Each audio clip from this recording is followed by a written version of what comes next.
आवाज़ सुन पा रहे सब? Yes ma'am. चलिए, तो हम लोगों ने काफ़ी कुछ जो है डिस्कस कर लिया था लास्ट क्लास में. We have discussed about E2 elimination, we have discussed about E1 elimination. हमने इन दोनों एलिमिनेशन के साथ जो है डीहाइड्रोहैलोजिनेशन डिस्कस किया था. डीहाइड्रोहैलोजिनेशन एंड साथ साथ हमने डिस्कस किया था विस्नल डाइहैलाइड का एलिमिनेशन, एलिमिनेशन ऑफ विस्नल डाइहैलाइड.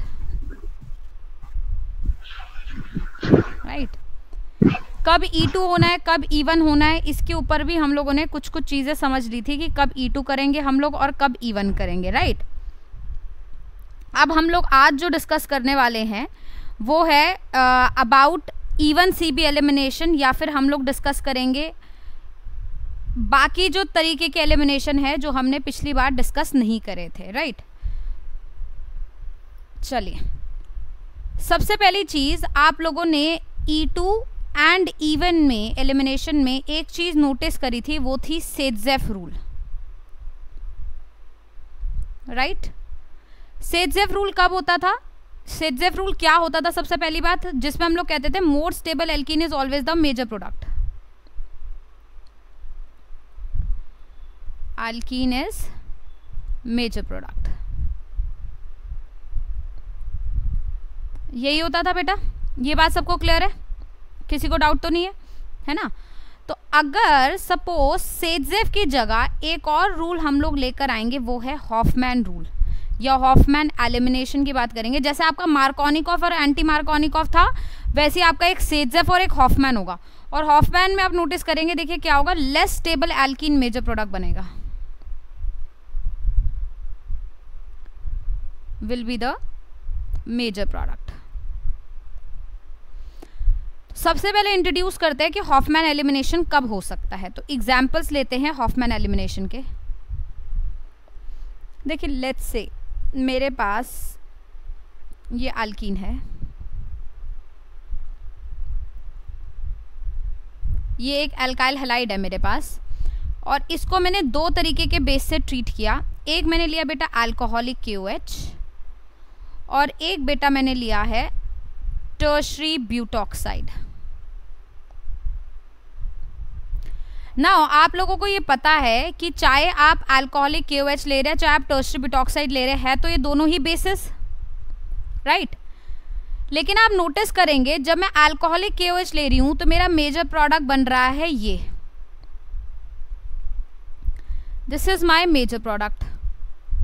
और जब मैं टर्शरी ब्यूटॉक्साइड ले रही हूं, ऑन द अदर हैंड मेरा मेजर प्रोडक्ट जो है बेटा वो ये बन रहा है, this is my major product. Now can you see यहाँ पे कि जब मैं इसकी बात कर रही हूँ, जब ये वाला मेजर बन रहा है, तो ये वाला जो प्रोडक्ट है ये बना है according to Saytzeff rule. While ये वाला जो प्रोडक्ट आप देख पा रहे हैं, ये वाला, क्या आप देख पा रहे हैं कि ये लेस स्टेरिकली हिंडर्ड एल्कीन है, जिसमें नंबर ऑफ अल्फा हाइड्रोजन सबसे कम है. इसका मतलब ये वाला प्रोडक्ट बन रहा है अकॉर्डिंग टू हॉफमैन रूल. तो हॉफमैन और सेटजेफ कहीं ना कहीं बेस डिपेंडेंट भी है, मतलब बेस के नेचर के ऊपर डिपेंड करता है कि मेरा मेजर प्रोडक्ट सेटजेफ के हिसाब से बनेगा या हॉफमैन के हिसाब से जो है फॉर्म होगा. इसको आप क्लियरली समझिए कि क्यों ये वाला बेस हॉफमैन प्रोडक्ट दे रहा है. अब यहाँ पे एचएस को ध्यान दीजिए, इसको मैं इस तरीके से लिख देती हूं, और सिमिलरली यहाँ पे भी मैं ये चीज़ ध्यान दूंगी कि मैं इसको भी इसी तरीके से लिखूं.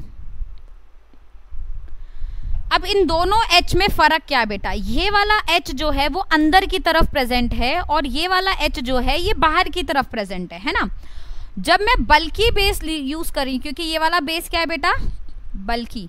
तो आप नोटिस कर रहे हैं, जब मैं बल्कि बेस यूज़ कर रही हूँ तो ये वाला H जो है वो निकल रहा है, यहाँ से Br निकल रहा है और हॉफमैन प्रोडक्ट मिल रहा है. और जबकि मैं अल्कोहलिक KOH यूज़ कर रही हूँ जो कि लेस बल्कि बेस है, लेस बल्कि बेस, तो वो इस वाले H को निकाल रहा है, ये बॉन्ड यहाँ जा रहा है और ये डिपार्ट हो रहा है और यहाँ से मुझे आप देख पा रहे हैं सेजर प्रोडक्ट मिल रहा है। तो ऐसा क्यों हो रहा है? आई होप अब आप समझ पा रहे हैं ऐसा क्यों हो रहा है बेटा। ऐसा इसलिए हो रहा है क्योंकि जब बल्कि बेस है वो अंदर वाले H को अगर लेने जाएगा तो उसे इस CH3 से स्टेरिक रिपल्शन फील्स होगी, इसलिए ये जो H अंदर की तरफ प्रेजेंट है जो कि सेजर प्रोडक्ट दे सकता है वो H ये बल्कि बेस लेगा ही नहीं। तो इसका मतलब रूल ऑफ थंब क्या हो गया? बल्कि base always pick up the less sterically hindered H।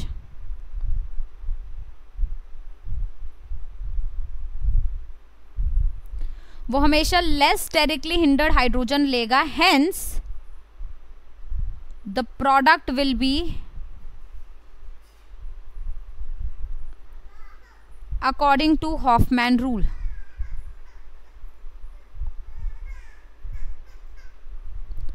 ये बात सबको समझ आई बेटा? किसी को कोई दिक्कत?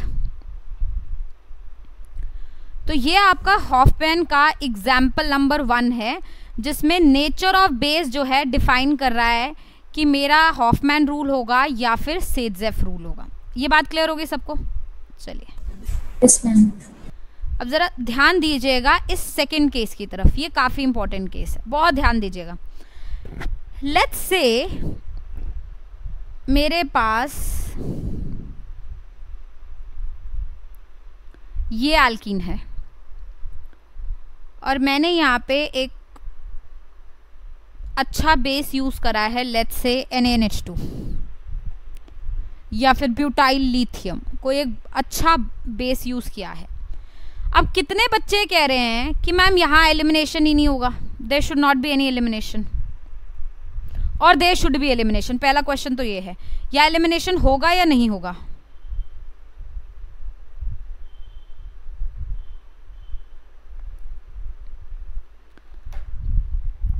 एलिमिनेशन तो होगा, हालांकि ये फ्लोरीन जो है यहाँ पे पुअर लीविंग ग्रुप है और पुअर लीविंग ग्रुप वो ग्रुप्स होते हैं जो निकलना नहीं चाहते, बट फिर भी यहाँ एलिमिनेशन होगा। बट ये एलिमिनेशन किस तरीके से होगा ये सोचने की जो है बड़ी ज़रूरत है, बहुत ध्यान देंगे इस बात में।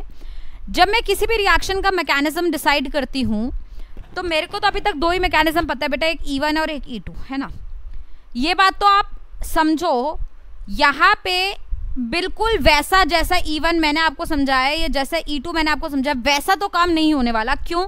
क्योंकि E1 और E2 दोनों के लिए गुड लिविंग ग्रुप होना ज़रूरी है, बट यहाँ पे हमारे पास गुड लिविंग ग्रुप नहीं है, हमारे पास पुअर लिविंग ग्रुप है। तो देखिए जब ऐसा केस होता है तो होता क्या है, ध्यान दीजिएगा। ये स्ट्रक्चर मैं इस तरीके से बना रही हूँ,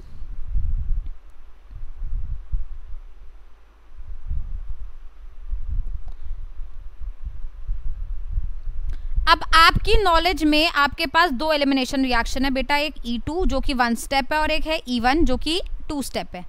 यहाँ पे ये ध्यान रख लीजिए कि E1 का तो सवाल ही नहीं उठता।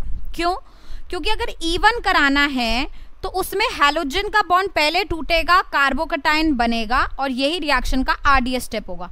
और आप देख पा रहे हैं कि ये वाला अपने आप क्यों टूटता है, ये X अपने आप क्यों टूटता है? ये X अपने आप इसलिए टूटता है क्योंकि इसे पता है ये जो कार्बोकटाइन बन रहा है the carbocation has to be good, right. अब यहाँ पे पहली बात तो C और F का बॉन्ड इतना छोटा है कि अपने आप टूट नहीं सकता, और टूटेगा भी तो कोई फायदा नहीं है क्योंकि कार्बोकटाइन कौन सा बन रहा है, बहुत ज़्यादा स्टेबल नहीं बन रहा, सेकेंडरी कार्बोकटाइन है जो कि रीअरेंज भी नहीं हो सकता। समझ रहे हैं? तो E1 तो मतलब ही नहीं है। तब अब आता है सवाल E2 की तरफ कि E2 करा सकते हैं क्या मैडम? हाँ करा सकते हैं E2, और यहाँ E2 ही होगा, बट रिएक्शन का मैकेनिज्म थोड़ा सा डिफरेंट हो जाएगा। देखिए क्या होगा, आपने बेस डाला, वो बेस क्या करेगा, H को लेगा। लेट्स से उसने इस H को लिया, मैं इस H को बेटा HA लिख रही हूँ यहाँ पे, और इस H को मैंने लिया HB, ठीक है। तो यहाँ पे मैं केस 1 बना रही हूँ, बेस अटैक HA। तो अगर बेस जो है HA को अटैक करेगा तो क्या होगा, ज़रा ध्यान देंगे इस बात पे।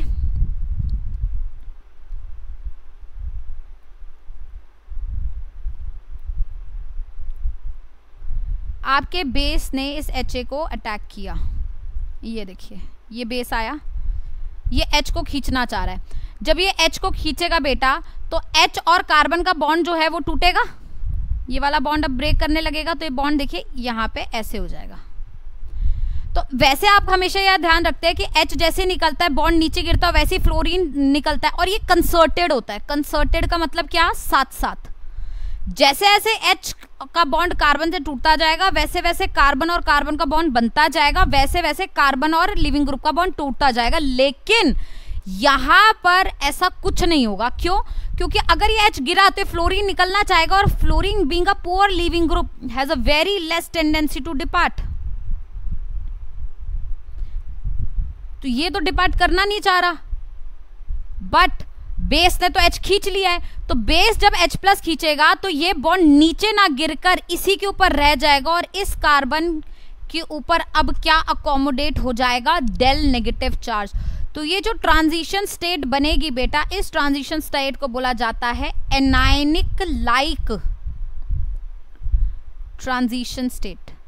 ट्रांजिशन स्टेट एनायनिक लाइक बनेगी, जबकि प्योर E2 जब रिएक्शन होता है तो ऐसा कोई भी एनायनिक ट्रांजिशन स्टेट नहीं बनती है। ठीक है, अब जरा देखिए केस 2 में क्या होगा। जब बेस अटैक करेगा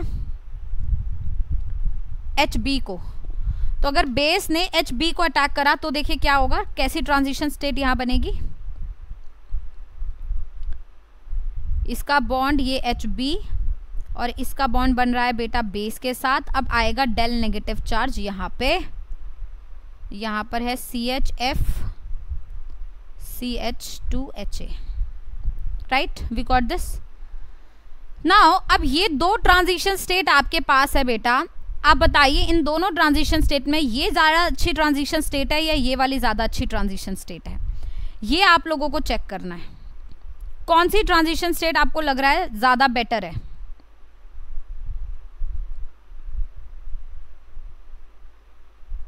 मैम सेकंड वाली। सेकंड ट्रांजिशन स्टेट बेटर है? Yes ma'am. क्यों बेटर है? मैम उसमें नेगेटिव चार्ज 2 डिग्री कार्बन पे लगा हुआ है, तो शायद। अरे तो नेगेटिव चार्ज सेकेंडरी पे अच्छा होता है या प्राइमरी पे अच्छा होता है? ओ मैम प्राइमरी पे। फिर तो इसका मतलब ये तो लेस स्टेबल है ना transition state. This is less stable transition state and this transition state is more stable. इसका मतलब जब ये ट्रांजिशन स्टेट ज्यादा स्टेबल है तो क्या HB निकलेगा? नहीं निकलेगा। तो that means base will attack only HA, वो HA को अटैक करेगा। और अगर उसने HA को अटैक किया तो देखिए क्या बनेगा, इसको छोड़ देते हैं as it is, CH2 CHF CH2HA। तो बेस अब इसको लेगा, ये एक एनायनिक ट्रांजिशन स्टेट बनेगी, फिर ये नीचे और ये फिर जाएगा। तो क्या आप देख पा रहे हैं ये जो प्रोडक्ट आपका मैंने यहाँ बनाया है ये एक हॉफमैन एलिमिनेशन का प्रोडक्ट है। This is not the more stable alkene, so this is a Hofmann elimination. ये समझ पा रहे हैं आप लोग? तो सेकेंड हॉफमैन एलिमिनेशन तब होता है जब मेरे पास पुअर लीविंग ग्रुप है। अब जरा थोड़ा सा बहुत केयरफुल रहना है इसके केस में। ये जो केस मैंने आपको समझाया है ना बेटा, इस केस में 2-3 चीजें हो रही है। एक, आपके पास पुअर लिविंग ग्रुप प्रेजेंट है। सेकेंड चीज यहां जो हो रही है वो ये है कि एनायनिक लाइक ट्रांजिशन स्टेट बन रही है, पर ये रिएक्शन 1 स्टेप ही है, रिएक्शन 1 स्टेप ही है। और रिएक्शन का मैकेनिज्म अगर डिस्कस करी जाए वो E2 ही है। तो इसको बेसिकली बोला जाता है special case of E2 elimination which give Hofmann product with poor leaving group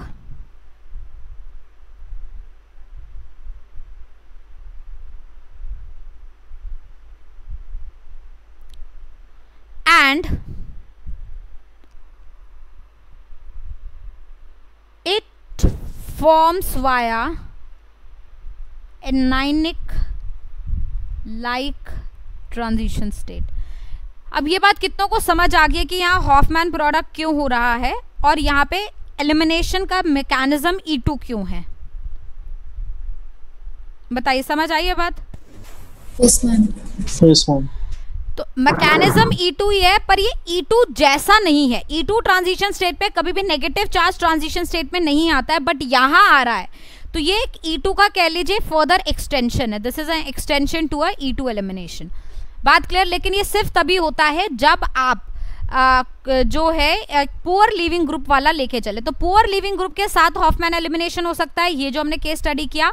और जो दूसरा केस हमने स्टडी किया वो था जब आप बल्कि बेस लेंगे तो भी हॉफमैन एलिमिनेशन पॉसिबल है। बात क्लियर होगी? बात समझ आ गई सबको? ठीक।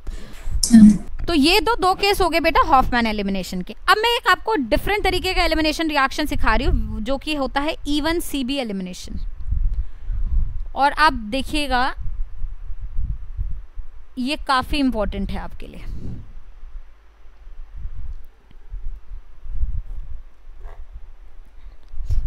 देखिए E1CB एलिमिनेशन की अगर मैं बात करूं,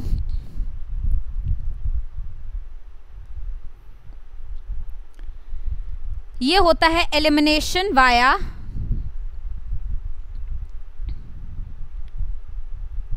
यूनिमोलिकुलर वायर कॉन्जुगेट बेस।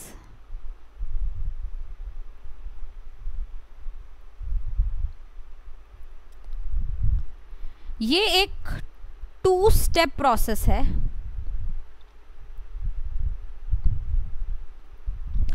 यहां 2 स्टेप्स होते हैं।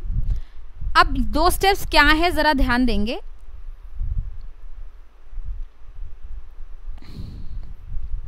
अच्छा, 2 स्टेप से पहले एक चीज और लिखेंगे, इसके लिए 2 कंडीशंस इंपॉर्टेंट है। 2 कंडीशंस आर इंपॉर्टेंट।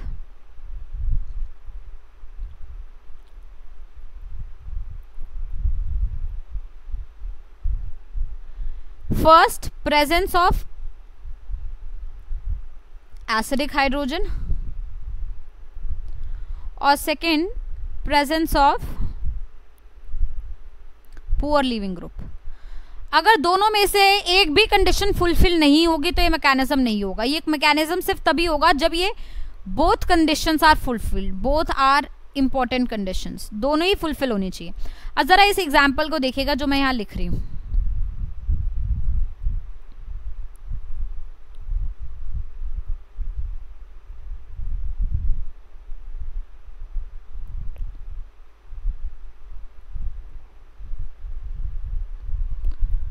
मैंने यहाँ पे बेस डाला अल्कोहलिक QH।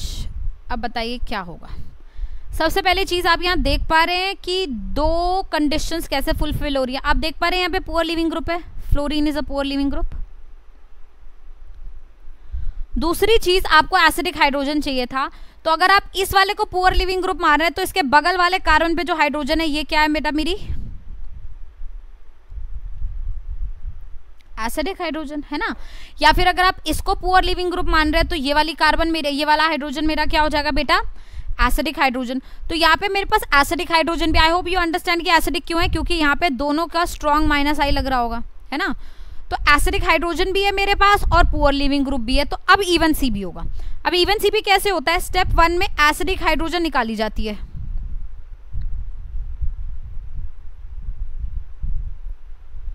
तो बेस क्या करता है? सबसे पहले एसिडिक हाइड्रोजन को पिकअप करता है। तो उसने एसिडिक हाइड्रोजन को पिकअप किया। जैसे ही हाइड्रोजन को पिकअप किया बेटा क्या बन गया? कार्बन एनायन बन गया। यहाँ पे कार्बन एनायन बनता है स्टेप 1 में। और स्टेप 2 में देखिए क्या होता है।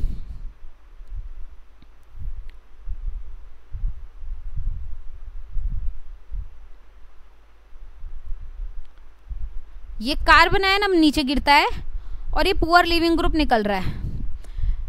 अब आप देख पा रहे हैं कि यहाँ पे एक चीज कॉमन है जो पहले वाले केस में भी हुई थी कि जब पुअर लिविंग ग्रुप निकलना नहीं चाहता, पुअर लिविंग ग्रुप निकलना नहीं चाहता, ठीक है, उसका निकलना डिफिकल्ट है, इसका कहीं भी मतलब ये नहीं होता कि वो नहीं निकल सकता। अगर जोर से झटका देंगे या पीछे से जोर से फोर्स लगाएंगे तो जरूर निकलेगा। और वो जोर का फोर्स कौन लगा रहा है? नेगेटिव चार्ज, ठीक है। तो नेगेटिव चार्ज, क्योंकि आपको पता है चार्ज एक बर्डन होता है ना, हर मॉलिक्यूल चाहता है कि मैं चार्ज से मुक्त हो सकूं। तो नेगेटिव चार्ज से अगर मुक्त होना है तो अपना नेगेटिव चार्ज का बॉन्ड बनाएगा, और अगर बॉन्ड बनेगा तो ये फोर्सफुली निकलेगा, इसको आप कोई नहीं रोक सकता। अब जैसे ये निकलेगा, ये रिएक्शन का स्लो स्टेप था बेटा, ये रिएक्शन का फास्ट स्टेप था, और आप देखेंगे आपका एल्कीन बन गया यहाँ पे। You get this alkene. Now can you distinguish between this even CB mechanism and the other one I was talking about, this one जो conjugate base वाला हमने ये वाला काम किया, anionic transition state वाला, इसमें और उसमें अंतर क्या है, डिफरेंस क्या है दोनों में? दोनों में एक जगह आप देख पा रहे हैं नेगेटिव चार्ज जैसी ट्रांजिशन स्टेट ही बन रही है, तो दोनों में अंतर क्या है? अब इन दोनों में अंतर क्या है, बड़ा ध्यान से समझिएगा। Difference between even CB and E2 with anionic like transition state। ये लगता ऐसा ही है पर ये गलत होता है। डिफरेंस सबसे बड़ा क्या है कि इन even CB we need acidic hydrogen, but in E2 with anionic like transition state we do not need acidic hydrogen। तो आप देख पा रहे हैं वो एक नॉर्मल केस था जिसमें एक ही फ्लोरीन था जो कि लिविंग ग्रुप है और सारे नॉर्मल एचएस है जो कार्बन से बॉन्डेड है, तो कोई खास एसिडिक एच नहीं प्रेजेंट था। लेकिन इवन सीबी के लिए जरूरी है कि एक खास एसिडिक एच मेरे पास होना चाहिए।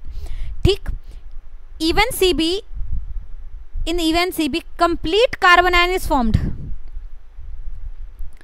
carbon ion as an intermediate is formed,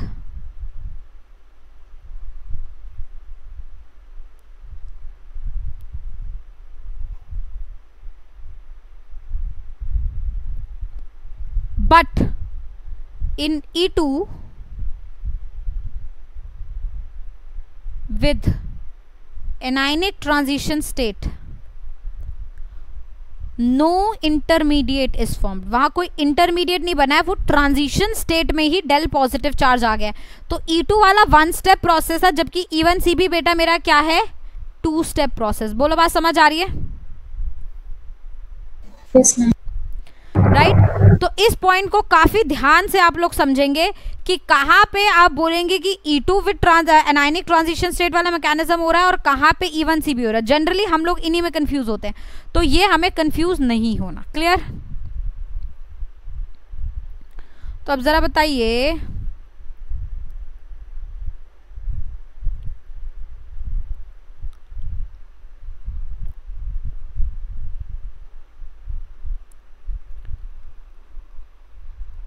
what will be the mechanism of this elimination?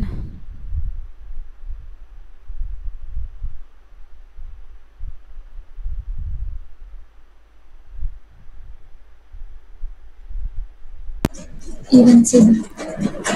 This would be E1 CB clearly. Why? I have poor leaving group also and I have acidic hydrogen. So the product would be the same one, NO2, NO2. This is the major product that I get. बात समझ आई? चलिए आगे चलते हैं। अब एक हम particular case पढ़ेंगे जिस केस को बोला जाता है elimination of quaternary amine. Very important case, heating of quaternary amine।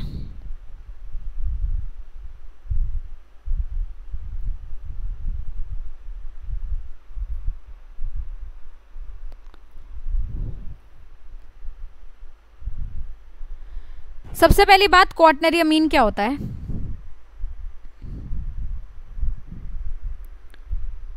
You have nitrogen, पहले उस पे 3H अगर मैंने लगा दिए तो बेटा ये क्या होगा, अमोनिया। अगर एक H की जगह कोई एक एल्काइल ग्रुप लगा दिया तो ये होगा अमीन। ठीक है, NH2 वाला फंक्शनल ग्रुप अमीन होगा। नाउ ये N जो है एक कार्बन से अटैच है डायरेक्टली, तो ये प्राइमरी अमीन कहलाया जाएगा।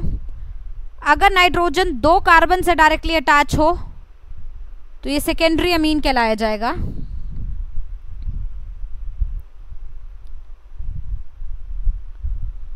अगर ये 3 कार्बन से डायरेक्टली अटैच हो तो टर्शरी अमीन कहलाया जाएगा।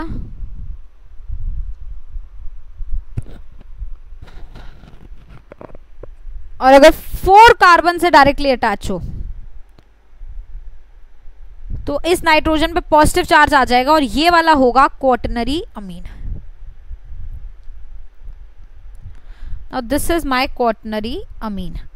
तो ये क्वाटरनरी अमीन हम ले रहे हैं और इसकी हीटिंग कर रहे हैं। मतलब क्वाटरनरी अमीन जो है वो 3 अल्काइल ग्रुप से बेटा क्या होगा, जुड़ा हुआ होगा। ध्यान दीजिए, जैसे कि एक एग्जांपल मैं लिख रही हूं यहाँ पे।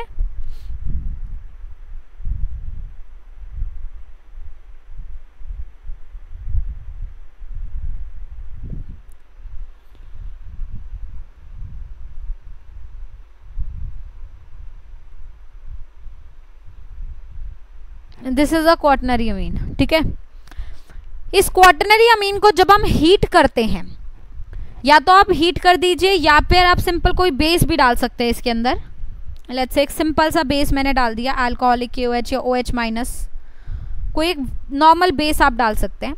तो यहाँ पे एलिमिनेशन हो जाता है, सिंपल हीटिंग से भी एलिमिनेशन होता है। तो इस चीज़ का ध्यान रखेंगे कि यहाँ एलिमिनेशन हो जाता है।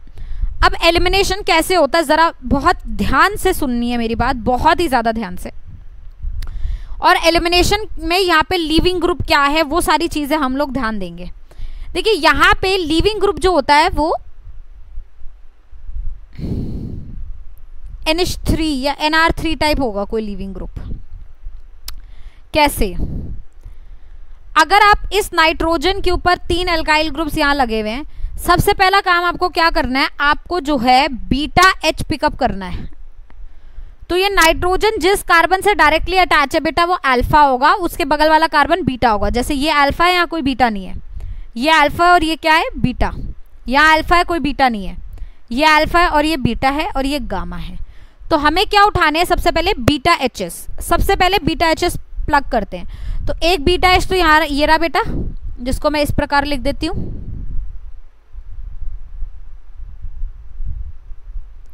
और तो कोई बीटा नहीं है, एक ये वाला बीटा H है ना।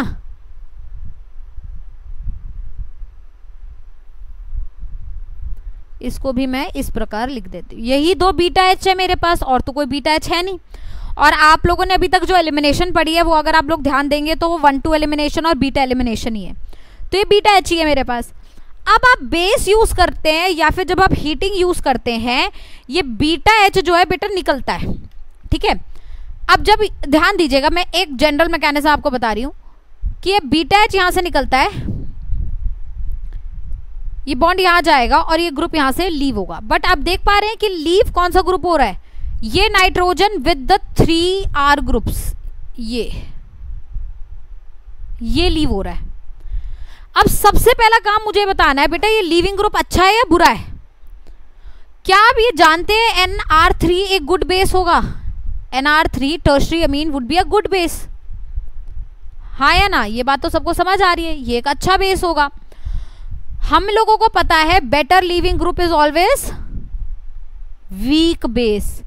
तो अगर मेरा बेस अच्छा हुआ तो मेरा लीविंग ग्रुप अल्टीमेटली क्या है, वीक। इसका मतलब NR3 जो मेरा लीविंग ग्रुप है ये एक्चुअली एक वीक लीविंग ग्रुप है, या फिर बोला जाए एक पुअर लीविंग ग्रुप है।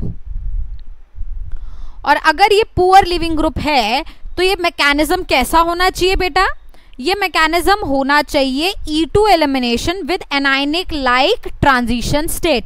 क्योंकि यहाँ पे एज सच कोई एसिडिक H प्रेजेंट नहीं है तो इवन CB नहीं हो सकता, no even CB as no acidic H is there.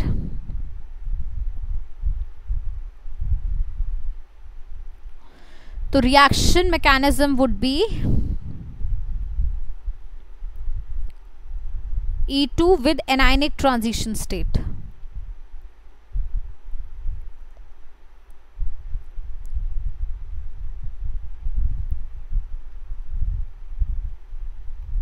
Now अब आप देखिए, आप लोग समझ पा रहे हैं कि अगर एनायनिक लाइक ट्रांजिशन स्टेट होनी थी तो यहाँ जब ये H निकलेगा तो इस कार्बन पे क्या आ जाएगा बेटा, डेल पॉजिटिव, और अगर ये वाला बीटा H निकलता तो इस कार्बन पे डेल पॉजिटिव आता और डेल नेगेटिव आता, कार्बन आयन बनता। और डेल नेगेटिव कहाँ स्टेबल है, यहाँ पे ज्यादा स्टेबल है, इसलिए ये वाला H निकल रहा है और ये वाला H एलिमिनेट नहीं हो रहा। और इस वजह से मैं पूरा दोबारा लिख देती हूँ यहाँ पे ताकि आप लोगों को कोई कंफ्यूजन ना रहे।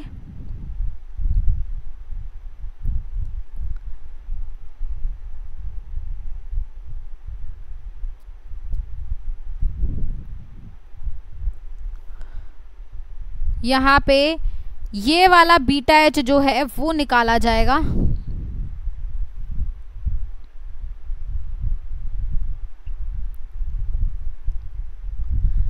कार्ब एनायन यहाँ बनेगा, फिर नेगेटिव चार्ज नीचे और ये बॉन्ड यहाँ से टूट गया। तो आप देख पा रहे हैं कि एल्कीन मुझे क्या मिलेगा, इतना छोटू सा एल्कीन मिलेगा, इथीन। और ये सारा बड़ा ग्रुप जो है, एक CH3, दूसरा CH3 और एक प्रोपाइल, N प्रोपाइल लिख रही हूँ मैं इस ग्रुप को, NPR, N प्रोपाइल, ये पूरा का पूरा जो है डिपार्ट हो गया एज अ लिविंग ग्रुप। तो इतने बड़े एलिमिनेशन का जो प्रोडक्ट है वो एक छोटू सा एल्कीन है, क्योंकि यहाँ पे अगेन हॉफमैन एलिमिनेशन होगा। तो less sterically hindered H will be picked up, the H which is leading to the formation of less stable alkene will be the only H that will be removed. So Hofmann elimination via E2 mechanism,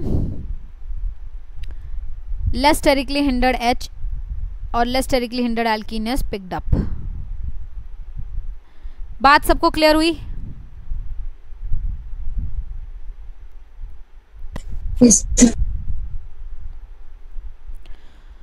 तो याद रखिए, heating of quaternary amine also follows this mechanism.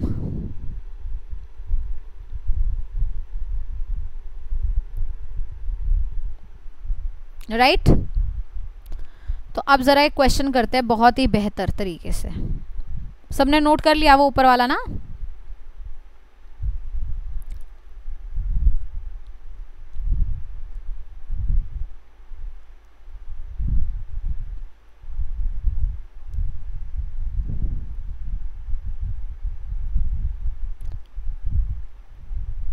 बताइए, यहाँ पे major product मेरा क्या होगा?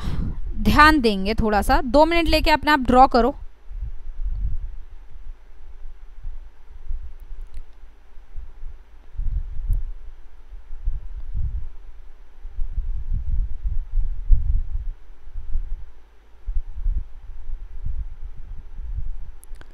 Draw कर लिया सबने?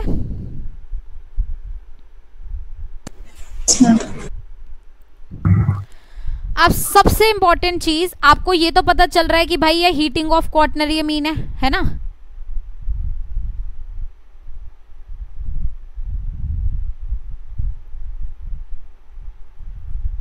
अब आपको यहाँ पे पता है क्या उठाना है, less sterically hindered beta H आपको पिकअप करना है, पिकअप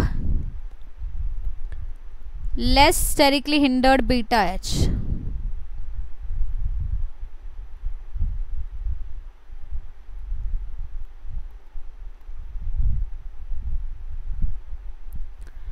तो आप देखिए बीटा क्या है, ये तो अल्फा है, या कोई बीटा नहीं है, यहाँ भी अल्फा है, बीटा नहीं है, ये अल्फा है खाली और ये बीटा है ना? एक बीटा ये हो गया, फिर ये अल्फा है, ये बीटा है।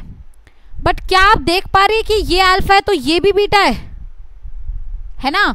और ये बीटा पे जो कार्बन आयन बनेगा, क्योंकि यहाँ कार्बन आयन बनेगा, ये सेकेंडरी कार्बन आयन होगा।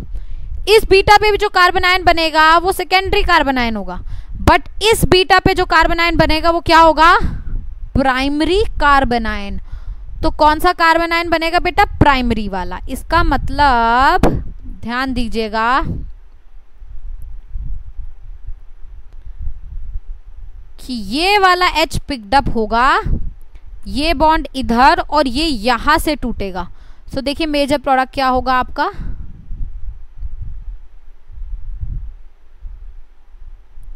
This is your major product. How many of you made this only? समझ आई बात सबको? Yes, ma'am. कोई डाउट?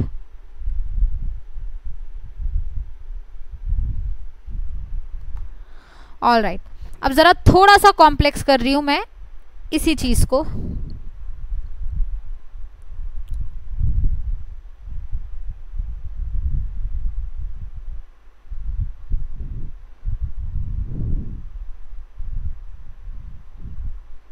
यहां मैंने डाला CH3I in excess।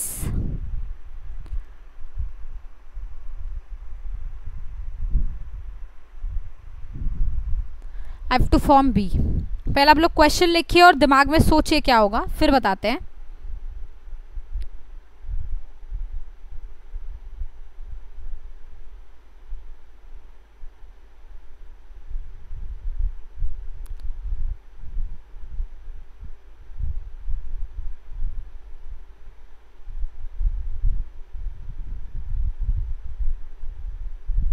ड्रॉ कर लिया सबने? Yes, ma'am. देखिए यहाँ पे क्या होगा, ध्यान दीजिएगा। सबसे पहली चीज आप देख पा रही है, ये क्वाटरनरी अमीन नहीं है अभी, this is not quaternary amine, this is a simple secondary amine. यहाँ पे भी 4 बॉन्ड नहीं है नाइट्रोजन के, ना इस पे पॉजिटिव चार्ज है। और ये वाले बंदे को देखकर, OH- और हीट देखकर और इस स्ट्रक्चर को देखकर ये तो पता चल रहा है कि A से B क्या होगा, हीटिंग ऑफ क्वाटरनरी अमीन। लेकिन A तो फिर क्वाटरनरी अमीन होना चाहिए ना, मतलब यहां से यहां मैं क्या कर रही हूँ, क्वाटरनरी अमीन को सिंथेसाइज करूंगी और फिर A बन जाएगा और A से B में जाते हुए क्वाटरनरी अमीन की हीटिंग करूंगी, है ना। अब सिंथेसाइज कैसे करूंगी जरा ध्यान देंगे। मैंने यहाँ CH3I यूज करा और I आपको पता है एक लिविंग ग्रुप होता है, तो नाइट्रोजन पे लोन पेयर है, नाइट्रोजन यहाँ एज अ न्यूक्लियोफिलिक अटैक करेगा बेटा, और ये I- as a leaving group बाहर होगा और इस रिएक्शन को बोला जाएगा यहाँ पे न्यूक्लियोफिलिक सब्स्टिट्यूशन रिएक्शन। बहुत डिटेल में नहीं जा रही न्यूक्लियोफिलिक सब्स्टिट्यूशन रिएक्शन के, क्योंकि ये रिएक्शंस हम आगे पढ़ेंगे, बट बेसिक सा बता रही हूँ, समझ आ रहा है इतने से देखकर। और अगर आप देखेंगे तो यहाँ पे आप देखेंगे CH3 लग जाएगा और I- यहाँ से निकल गया, ठीक। और जैसे यहाँ पे CH3 लगा, इस नाइट्रोजन पे क्या आ गया बेटा, पॉजिटिव चार्ज, और ये फिर अपना I- जो है इस H+ को खींच लेगा यहाँ से, और यहाँ से HI निकल गया और आप देखिए क्या बना,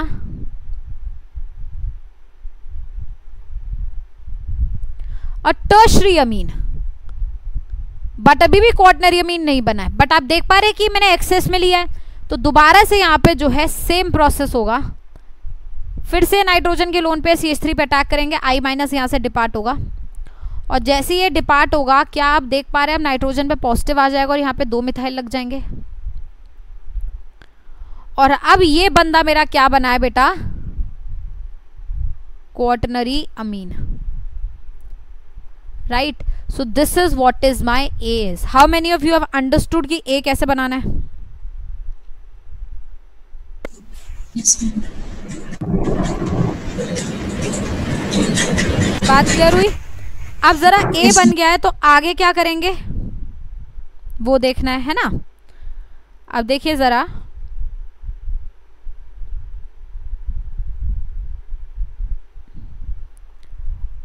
ये A है मेरा, बीटा H ढूंढो, तो यहां तो कोई बीटा नहीं है, अल्फा अल्फा है, तो ये हुआ अल्फा, ये हुआ बीटा, है ना। और यहाँ पे भी ये बीटा है, और दोनों बीटा आप देख रहे हैं सेकेंडरी है, तो दोनों में से कोई भी एक बीटा उठा लो। तो लेट्स से ये बीटा लिया मैंने, ये बॉन्ड यहाँ गया और ये बॉन्ड यहाँ से टूटा,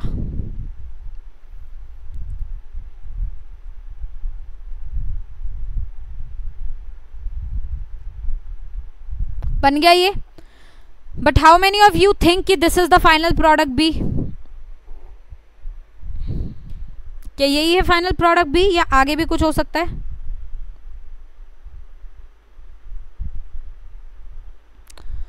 अब आगे भी जाएगा रिएक्शन, क्यों? क्योंकि CH3I बेटा अभी भी तुम्हारे पास एक्सेस में है और इस नाइट्रोजन पे लोन पेयर बाकी है, और ये फिर इससे टूटेगा और फिर से आप देखेंगे टर्शरी अमीन जो है क्वाटरनरी में बदल जाएगा।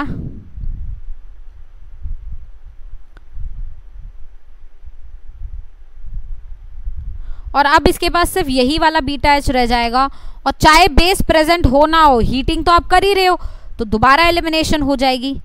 और अब ये वाला बीटा एच जो है, ये वाला बीटा एच मेरा पिक्ड अप हो जाएगा। तो ये रहा मेरा बीटा एच, ये पिक्ड अप, ये बॉन्ड यहाँ और ये यहाँ से टूटा। देखिए क्या बना, this is B and this has to be my major product. बात सबको समझ आई बेटा? कोई डाउट? मैम ये लास्ट वाला स्टेप, एक मिनट, ये वाला स्टेप बताना है। Yes ma'am. यहाँ तक तो सबको क्लियर है ना? अब इसके बाद दोबारा से, क्योंकि CH3I आपका एक्सेस में प्रेजेंट है, तो ये नाइट्रोजन के लोन पेयर दोबारा से CH3 पे अटैक करेंगे। ये टर्शरी अमीन जो है क्वाटनरी अमीन में बदलेगा।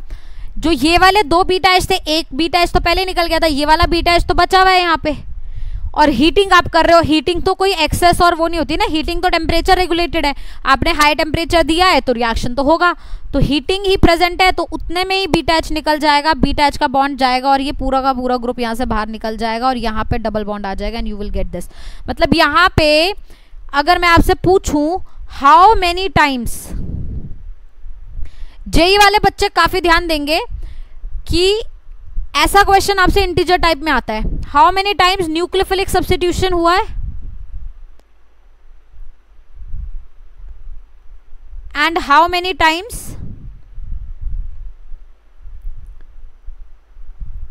एलिमिनेशन हुआ है। अब जरा ध्यान देंगे, आपसे एग्जामिनर कैसे पूछता है, बहुत ध्यान देना, मेरी बात ध्यान से सुनना। Let's say nucleophilic substitution x time हुआ है और एलिमिनेशन y टाइम हुआ है, और मैं आगे बोल रही हूँ report your answer as xy। तो इस xy का मतलब ये नहीं होता x को y से मल्टीप्लाई करो। जब xy ऐसे लिखा है मतलब x का वैल्यू और y का वैल्यू साथ में लिखो। अगर ऐसे लिखा है तो मतलब x और y को मल्टीप्लाई करो, है ना। तो अब देखो सब्स्टिट्यूशन कितनी बार कराया मैंने, एक बार यहाँ कराया, एक बार यहाँ कराया और एक बार यहाँ कराया, तो 3 बार सब्स्टिट्यूशन कराया। और एलिमिनेशन मैंने कितनी बार कराया, एक बार यहाँ कराया एलिमिनेशन और एक बार लास्ट में कराया, 2 बार एलिमिनेशन कराया। मैं आंसर क्या दूंगी बेटा, 3-2। समझ रहे हो? इस तरीके से तुम्हारे इंटीजर टाइप्स जो है सवाल बनते हैं। बात समझ आई? अक्षत कहाँ पे एलिमिनेशन हुआ?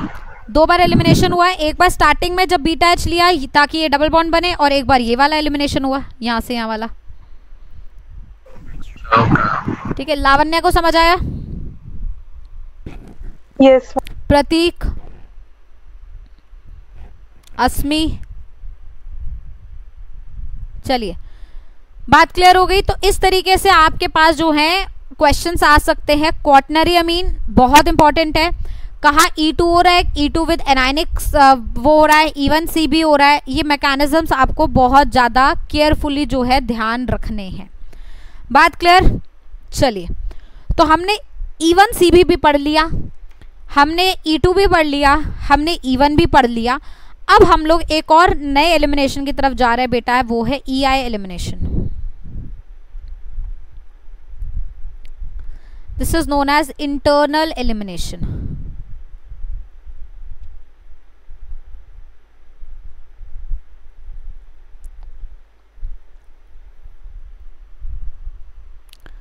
अब इंटरनल एलिमिनेशन में क्या होगा जरा ध्यान देंगे, इसमें काफी सारे केसेस बनते हैं। सबसे पहले हम जो केस डिस्कस कर रहे हैं इंटरनल एलिमिनेशन का, वो है first case, elimination via heating of tertiary amine N oxide.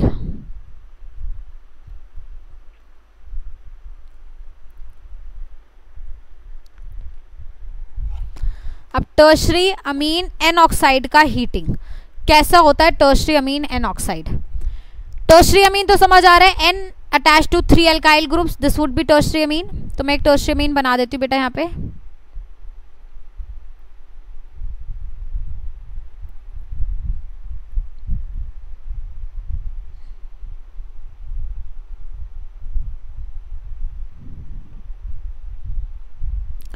This is a tertiary अमीन। ठीक, अब यहां आप ध्यान देंगे कि इसका अगर मैंने ऑक्सीडेशन करा इन प्रेजेंस ऑफ H2O2 तो ऑक्सीडेशन हो जाएगा इसका, और ये बना देगा टर्शरी अमीन एन ऑक्साइड, जो कि होता है ये।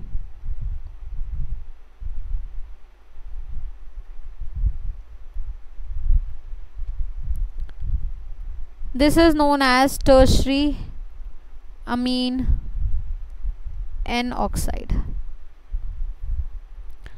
नाउ यहां पे इसको इस तरीके से थोड़ा सा ओरिएंट कर रही हूं बेटा मैं।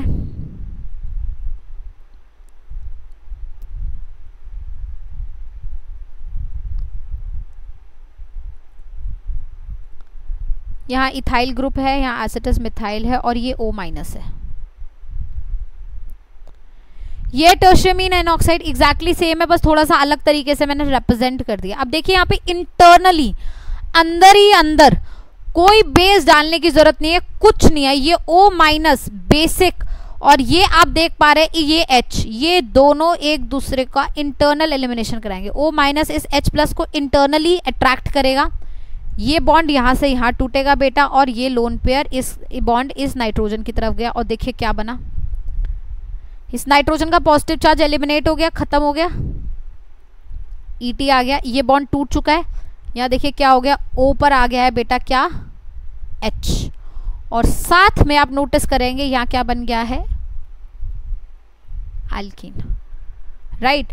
ये एलिमिनेशन जो होता है ये एक तरीके का सिन एलिमिनेशन है, ये प्योरली सिन एलिमिनेशन है, क्योंकि ऑब्वियसली इंटरनल होना है तो ये जो बेस है और H+ को सेम ही डायरेक्शन में होना पड़ेगा, क्योंकि अगर H+ ऑपोजिट डायरेक्शन में होगा तो बेस उस H+ को खींच ही नहीं पाएगा, है ना। तो ये क्योंकि इंटरनल हो रहा है, अपने आप में ही हो रहा है, अंदर अंदर हो रहा है, ये 100% रिएक्शन हमारा क्या होता है बेटा, सिन एलिमिनेशन होता है। और यहाँ पे भी जो है, जिस नाइट्रोजन के साथ पहला कार्बन अल्फा होता है और ये यहाँ पे बीटा होता है, यहाँ पे भी आप नोटिस कर रहे हैं बीटा H ही जो है उठाया जाता है। तो this is a kind of a EI elimination. बात क्लियर हुई बेटा, कोई डाउट? ये सिंगल स्टेप प्रोसेस होगा, सिंगल स्टेप रिएक्शन होगा, यूनिमॉलिक्यूलर। मैम एक बार वो एलिमिनेशन वाला फिर से बता दो, इंटरनल एलिमिनेशन। हाँ, अब इसमें ना इंटरनली बेस प्रेजेंट है मेरा O-, तो वो O- जो है ये अल्फा कार्बन, ये बीटा कार्बन, बीटा कार्बन का जो H है उसको खींचेगा, H+ निकल गया, ये H और ये कार्बन का बॉन्ड इस कार्बन कार्बन के बीच में आएगा और ये कार्बन और नाइट्रोजन का बॉन्ड टूट जाएगा, तो ये वाला पूरा बंदा अलग निकल गया और ये वाला पार्ट हमारा एल्कीन में बदल गया। आई बात समझ? और सुन रहा मैम ये N पे O- कैसे लगा था?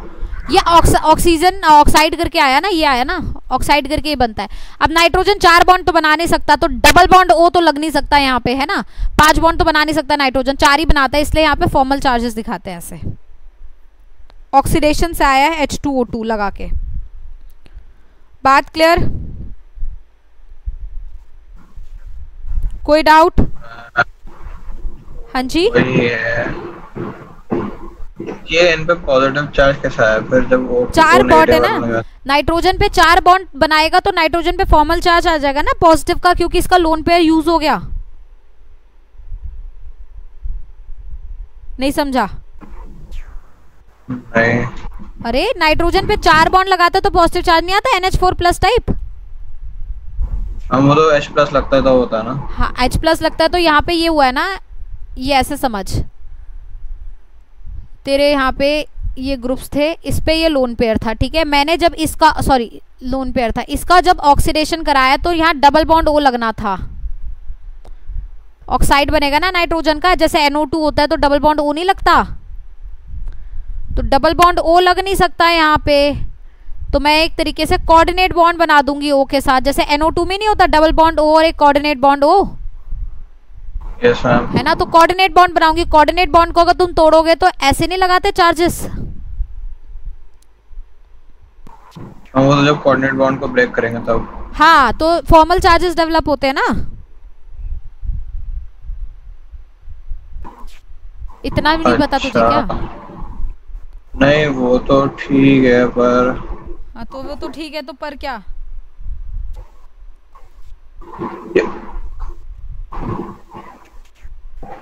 N पे पॉजिटिव हमेशा थोड़ी ना रहेगा, उसने मतलब पूरे तरीके से थोड़ी ना दे दिया भाई यहाँ पे। नाइट्रोजन पूरे दे दिए ना, 4 बॉन्ड नाइट्रोजन जब भी बनाता है नाइट्रोजन पे पॉजिटिव चार्ज आता है। कोई भी ऐसा बॉन्ड नहीं होता नाइट्रोजन का जो 4 बॉन्ड बना रहा है उस पर पॉजिटिव नहीं है। जैसे भाई H2O होता है, H2O में लोन पेयर होते हैं ना ऑक्सीजन पे, अगर एक भी लोन पेयर जाएगा तो वो पॉजिटिव चार्ज नहीं लेगा अपने ऊपर।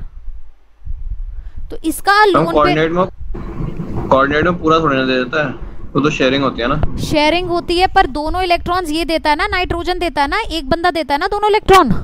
तो नाइट्रोजन ने दोनों इलेक्ट्रॉन शेयर करे ऑक्सीजन के साथ ना, तो नाइट्रोजन ने जब शेयर करे तो पॉजिटिव आ गया।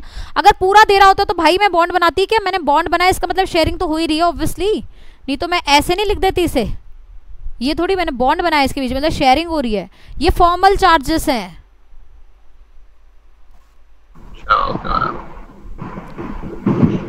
चलिए आगे चलते हैं। हाँ हम लोग डिस्कस कर रहे हैं ये EI। तो आप लोगों को ये समझ आ गया कि यहाँ पर जो है आपका सिन एलिमिनेशन होगा, सेम साइड से जो है H पिक्ड अप हो रहेगा। तो अगर सपोज एक और केस ले लेते हैं हम, ये हम N ऑक्साइड ही बना के दे रहे हैं आपको।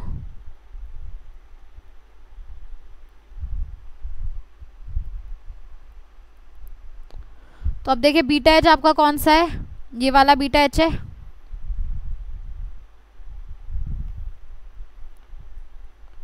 तो सेम साइड से बीटा H ले लेगा, ये बॉन्ड इधर जाएगा, ये इधर जाएगा, और आपको क्या मिलेगा CH3 CH double bond CH2 alkene propene.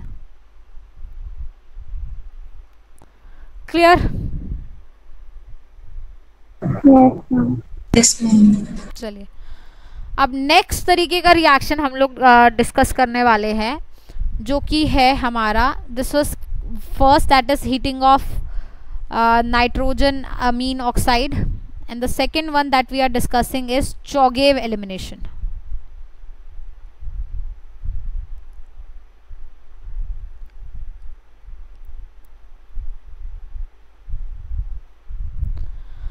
ना चौगेव एलिमिनेशन बेसिकली हमारे पास जो है ज़ैंथेट्स के ऊपर होता है, अल्काइल ज़ैंथेट्स पर। ये तुम्हें अलग से दिख जाते हैं ज़ैंथेट्स क्या होते हैं। ज़ैंथेट्स बेसिकली कुछ इस तरीके से होते हैं हमारे पास। ये अल्काइल ग्रुप है हमारे पास,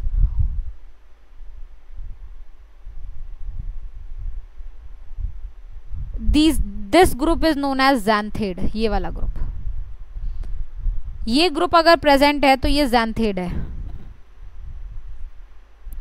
बाकी तो सारे आर ग्रुप्स है हमारे पास। यहाँ पे भी आर ग्रुप है, चाहे तो कितना भी लंबा आर ग्रुप बनाओ, यहाँ पे भी आर ग्रुप है, चाहे तो कितना भी लंबा आर ग्रुप बनाओ, that is not important. But हमें यहाँ पे ये वाला ग्रुप चाहिए, ज़ैंथेड एस्टर चाहिए।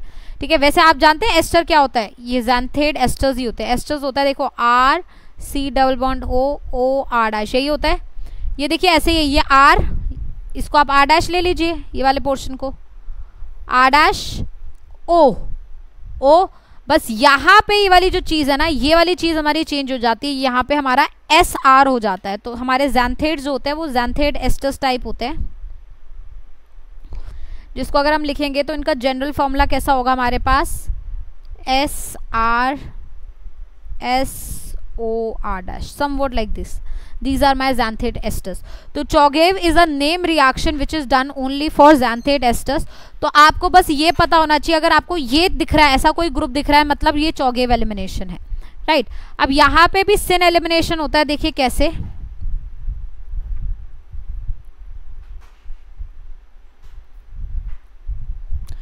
यहाँ पे भी अब आपको ये देखना है कि ये कहाँ पर जो है अटैक करेगा, मतलब कौन सा आर ग्रुप जो है हम उठाएंगे।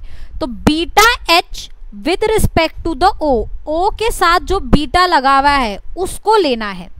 यहाँ पर भी आर ग्रुप है पर मुझे उसे नहीं लेना, O के साथ जो आर ग्रुप लगा है वहां पे जो बीटा है उसको पिकअप करना है। ठीक है, तो यहाँ पे आप देख रहे हैं ये अल्फा है, ये बीटा है। ठीक है, तो यहाँ हो गया ये एक बीटा H मैंने बना दिया, हालांकि 2 H होंगे, मैं एक दिखा रही हूँ, ये O। ठीक, थोड़ा सा ध्यान देंगे, डबल बॉन्ड S और ये R। ठीक, H मैं इस साइड बना रही हूँ, ये वाला H, ये रहा।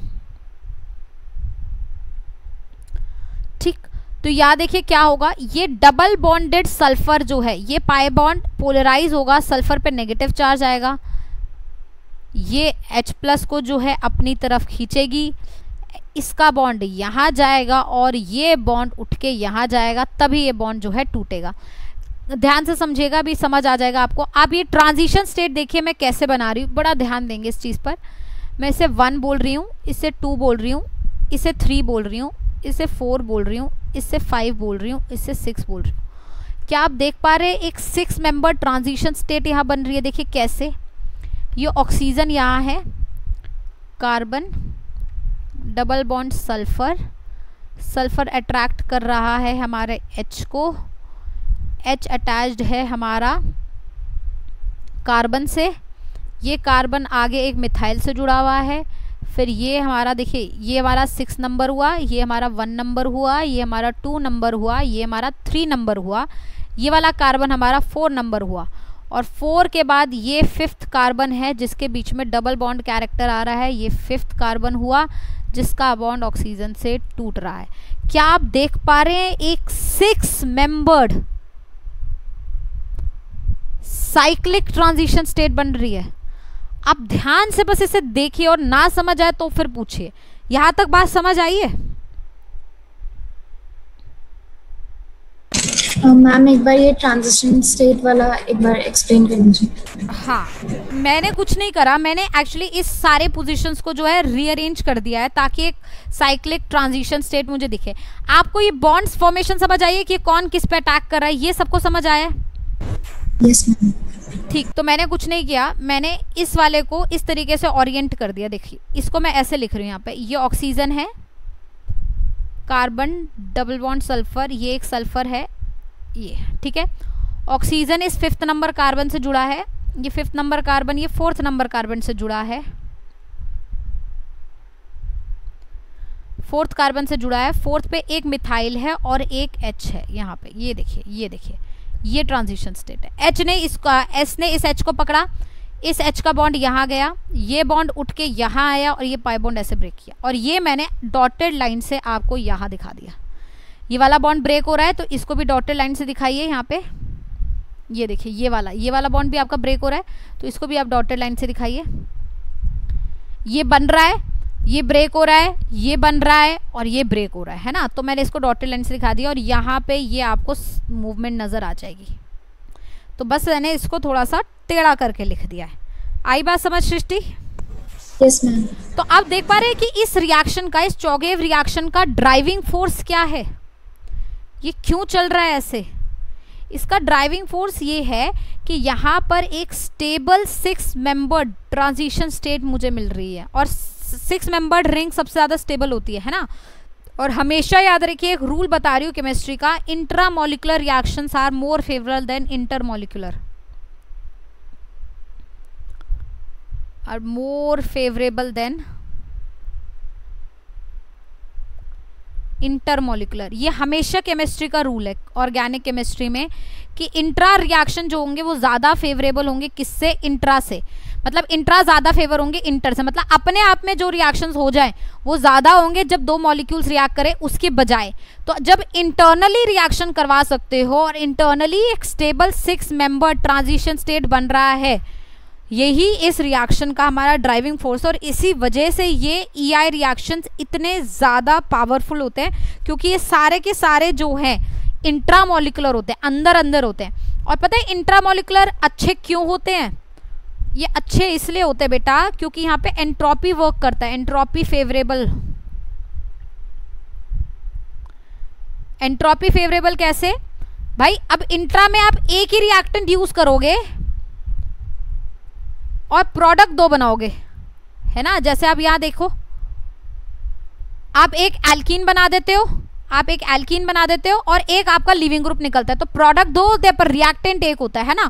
और सपोज अगर सारे गैसियस स्टेट में मैं मान लूँ तो डेल्टा एस इस रिएक्शन का हमेशा क्या होगा? पॉजिटिव। इसलिए रिएक्शन एंट्रोपिकली फेवरेबल होते हैं, इसलिए इंट्रामोलिकुलर रिएक्शन हमेशा ज़्यादा तेज़ी से होते हैं इंटर की बजाय। बोले बात समझ आई या कोई डाउट?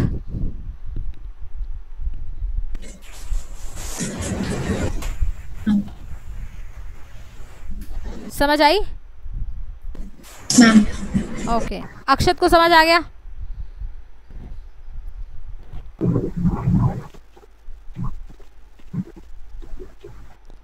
चलिए तो बताइए प्रोडक्ट क्या बना फाइनली। फिर प्रोडक्ट ये बना, ये H यहाँ आ गया तो ये एल्कीन बना, ये एल्कीन बना मेरा, ये बॉन्ड तो टूट ही गया है, तो साथ में ये पूरा ग्रुप जो है निकल गया। कैसे? CSSA, ये हो गया SH और ये हो गया डबल बॉन्ड O।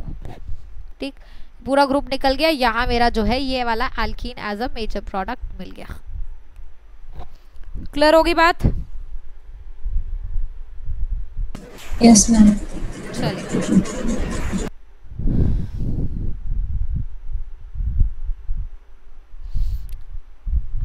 अब जरा थोड़ा सा ये बताइए, सोचते हैं कि मतलब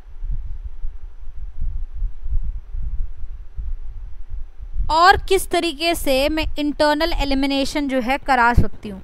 तो इंटरनल एलिमिनेशन होगी तो बेटा तभी जब हमारे पास बीटा H होगा और इंटरनली कोई ना कोई बेस भी प्रेजेंट होना चाहिए।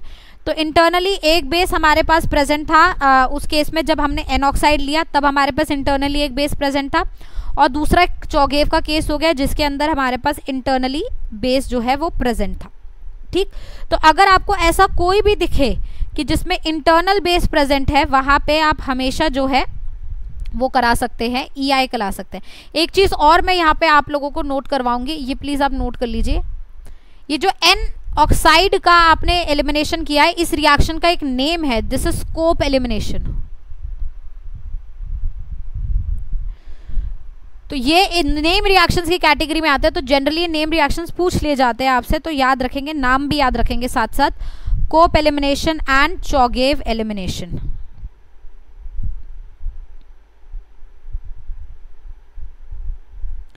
अच्छा, अब ये बताइए कि ये जो रिएक्शंस हमने करे हैं इनमें ऑर्डर और मॉलिक्युलैरिटी क्या होगा?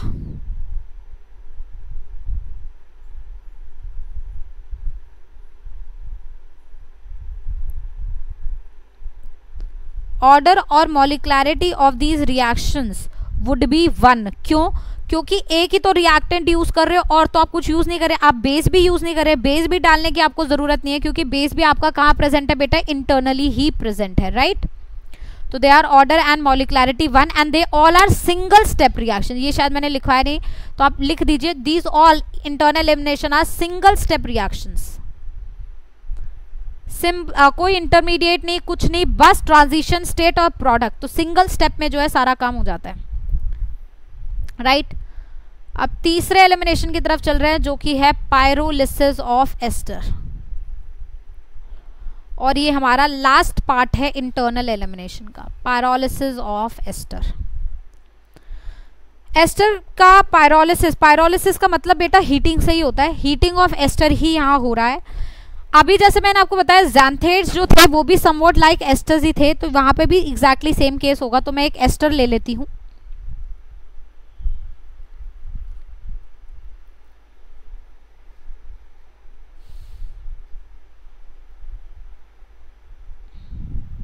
सॉरी ये मैंने थोड़ा गड़बड़ बना दिया।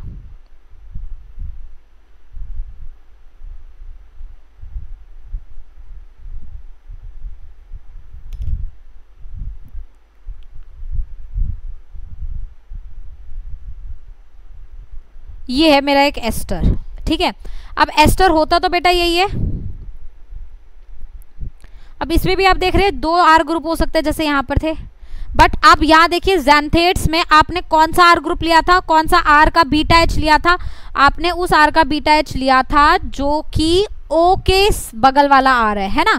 यहाँ पे भी सेम चीज चलेगी, ओ के जो बगल में आर ग्रुप है इसका बीटा एच आपको पिकअप करना है। तो ये अल्फा हो गया बेटा, ये क्या हो गया मेरा? बीटा। तो ये वाला बीटा एच होगा। और यहाँ आप ज़ैंथेट्स में देख पा रहे थे ये डबल बॉन्ड एस जो है अटैक कर रहा था, ये देखिए, ये यहाँ पे कौन अटैक करेगा? Double bond O. तो ये एग्जैक्टली इसी के जैसा ही हमें कुछ देखने को मिलेगा। तो मैं यहाँ ट्रांजिशन स्टेट बना देती हूँ वापस से, इस तरीके से लिख देती हूँ इसे।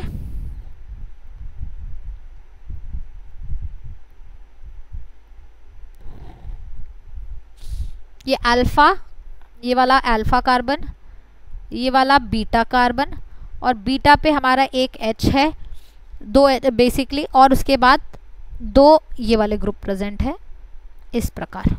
समझ आ रही है बात सबको? देखिए अब ये यहाँ पे सेम काम होगा, ये O के ऊपर लोन पेयर है, ये इस H+ को खींचेगा, ये देखिए ये बॉन्ड यहाँ जाएगा, ये उड़ के इधर जाएगा और ये इधर से इधर टूटेगा। देखिए ट्रांजिशन स्टेट वही बनेगी।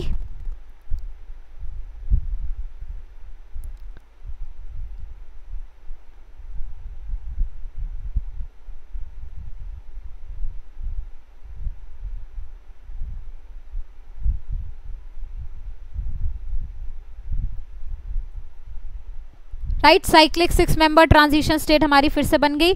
और फिर अगर मैं प्रोडक्ट की बात करूं तो देखिए क्या बनेगा एल्कीन। देखिए यहाँ पे डबल बॉन्ड आ गया, ये ethyl group as it is निकल गया, ये बॉन्ड टूट गया है, तो साथ में C double bond O CH3OH acid जो है वो निकल गया।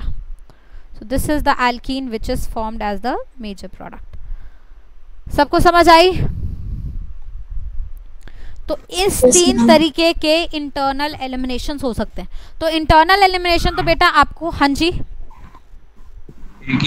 बता दीजिए जो 6 मेंबर रिंग बनी थी ना, हाँ ट्रांजिशन स्टेट में, ये इसका सिग्निफिकेंस क्या होता है? इसका सिग्निफिकेंस ये होता है कि सबसे पहली चीज ये इंट्रामोलिकुलर रिएक्शन हुआ है ना, तो इंट्रामोलिकुलर रिएक्शन वैसे ही फेवरेबल होते हैं।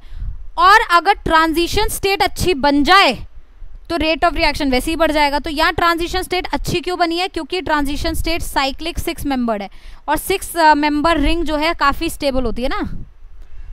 तो अगर ये रिंग देखो इंट्रामोलिकुलर रिएक्शन में हमेशा याद रखना रिंग बनेगी, क्योंकि वो इंट्रा है ना, अंदर ही अंदर हुआ है तो रिंग बनेगी। और रिंग की स्टेबिलिटी अब इंपॉर्टेंट है। 6 मेंबर रिंग ज्यादा स्टेबल होती है, 5 से 5 बेटर है, 4 से 4 बेटर है, 3 से, है ना। स्टेबिलिटी ऑफ रिंग 6 मेंबर्ड, फिर 5, फिर 4 एंड फिर 3। तो कभी भी अगर कोई इंट्रामोलिकुलर रिएक्शन करा रहे हो और उसमें 4 और 3 मेंबर रिंग बन रही है, वो इंट्रामोलिकुलर रिएक्शन होगा ही नहीं, क्योंकि 4 और 3 मेंबर रिंग अनस्टेबल होती है। इंट्रामोलिकुलर रिएक्शन सिर्फ तभी होता है या तो जब 6 मेंबर रिंग बने इंटरनली या 5 मेंबर, और 6 बने तो रेट ऑफ रिएक्शन बहुत ही ज्यादा बढ़ जाता है, क्योंकि 6 मेंबर रिंग सबसे ज्यादा स्टेबल होती है। समझ आई बात अक्षत? yes, तो यहाँ पे सबसे इंपॉर्टेंट चीज यही है कि यहाँ रेट ऑफ रिएक्शन इसलिए बढ़ गया है क्योंकि यहाँ 6 मेंबर ट्रांजिशन स्टेट मिल रही है साइक्लिक। क्लियर? yes, तो ये हुई बेटा डिस्कशन अबाउट एलिमिनेशन रिएक्शंस। सारे तरीके के एलिमिनेशन रिएक्शंस हमने डिस्कस कर लिए, रीअरेंजमेंट्स हमने डिस्कस कर लिए। अब जो भी EI होगा वो तो आप क्लियरली देख लेंगे, है ना, ये EI है, क्योंकि वो 3 ही तरीके के हो सकते हैं। इसके अलावा आपको बस अपना दिमाग इसी चीज पे लगाना है कि यहाँ जो एलिमिनेशन हो रही है वो या तो E2 या E1 से होगी या E1 CB से होगी। और जो कुछ पेक्युलर केसेस है जैसे हीटिंग ऑफ क्वाटरनरी अमीन, ये ध्यान रखें। Fluorine as a leaving group present हो, पुअर लिविंग ग्रुप प्रेजेंट हो, तो ये सारी चीजें आप जो है ध्यान रखेंगे, जो पेक्युलर केसेस आज की क्लास में मैंने डिस्कस करे हैं। ठीक है, अब थोड़ा सा क्वेश्चंस की तरफ चलते हैं।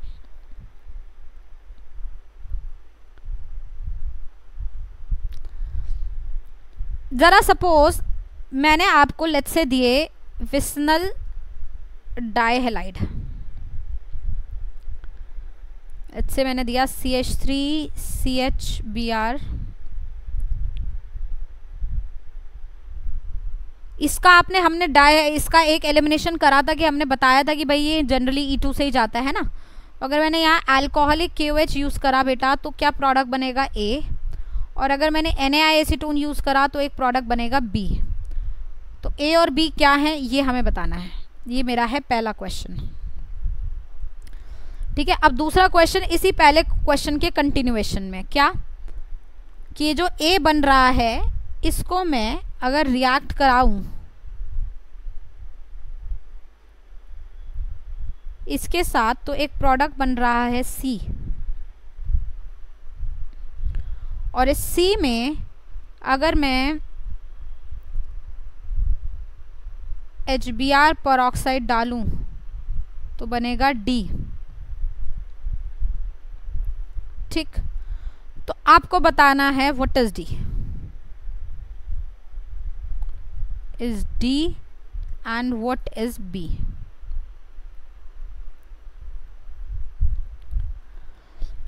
ठीक, देखिए अगर आप लोगों को मेरे साथ ऑर्गेनिक पढ़नी है, बाकी तो आपकी चॉइस है, मेरे साथ नहीं पढ़ना चाहते तो तुम लोगों की श्रद्धा है, लेकिन मेरे साथ अगर ऑर्गेनिक पढ़नी है तो मेरा एक तरीका है, वो है ABCD चलते चलो। मतलब A से B बनाओ, B से C बनाओ, C से D बनाओ और ऐसे बनाते चलो, ठीक है। अभी तो हम लोगों ने एक्चुअली ऑर्गेनिक शुरू ही नहीं करी, अभी तो हम लोग रिविजन कर रहे हैं, तो हम बहुत ज़्यादा लंबे लंबे नहीं कर रहे, लेकिन जैसे जैसे हम ऑर्गेनिक आगे सीखते जाएंगे हम हमेशा, क्योंकि ऑर्गेनिक इज और मेमोराइजेशन, रिएक्शंस पता होने चाहिए, ध्यान भी रखने चाहिए, मैकेनिज्म भी पता होने चाहिए, तो हम A से शुरू करेंगे और Z तक बनाएंगे, और जितनी बार आप ABCD वाले क्वेश्चंस प्रैक्टिस करोगे उतनी ज़्यादा अच्छी आपको ऑर्गेनिक आएगी। और practice is the only thing that can make you success in organic, otherwise कोई ऑप्शन नहीं है ऑर्गेनिक से बचने का, है ना। तो ज़रा यहाँ ध्यान दीजिएगा A और B में क्या हो रहा है। आप लोग B तो मेरे ख्याल से बना ही पाएंगे, क्योंकि आपको दिख रहा है NaACetone हो रहा है, मतलब ये एलिमिनेशन हुआ किसका, विस्नल डाइहैलाइड का, मतलब Br2 निकलेगा और क्या बनेगा प्रोडक्ट बेटा। ये बात सबको क्लियर है, B सबका समझ आ गया कैसे बनेगा।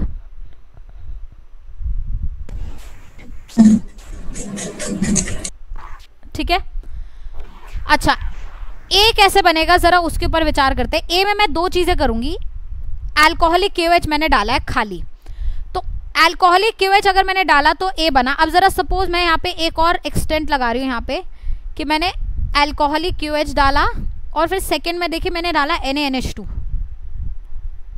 और यहाँ पे बना E। नाउ E में और A में क्या फ़र्क है, ये बड़ा ध्यान से सुनने की बात है, बहुत ही ध्यान से सुनने की बात है। देखिए अगर आपके पास ये सबस्ट्रेट है,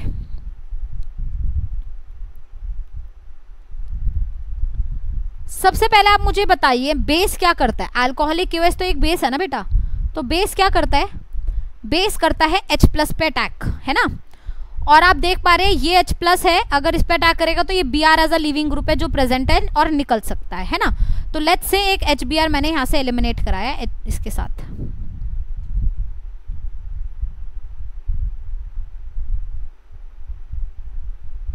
ये हो जाएगा ठीक। और HBr यहाँ पे हम ये एक्सेस में लेंगे। अब दोबारा अगर HBr का रिएक्शन कराना है मुझे तो क्या होगा, ध्यान दीजिएगा इस बात पे। अब आपके पास Br यहाँ पे प्रेजेंट है और H यहाँ पर भी है और यहाँ पर भी है। अगर आप इस H को निकालोगे तो क्यूमुलेटेड एल्कीन बनेगा और इस H को निकालोगे तो क्या बनेगा, एल्काइन बनेगा। क्यूमुलेटेड एल्कीन स्टेबल नहीं होता, मतलब इस H को निकालना पड़ेगा। बट आपको क्या लगता है कि ये H अल्कोहलिक KOH के बस की बात है निकालना? नहीं। अगर मैंने अल्कोहलिक KOH यहाँ लिया ना बेटा तो रिएक्शन ही नहीं होगी, बिकॉज अल्कोहलिक KOH इतना स्ट्रॉन्ग बेस नहीं है कि विनाइलिक H को पिकअप कर सके। तो ध्यान रखेंगे, नोट करेंगे, alcoholic KOH is not enough strong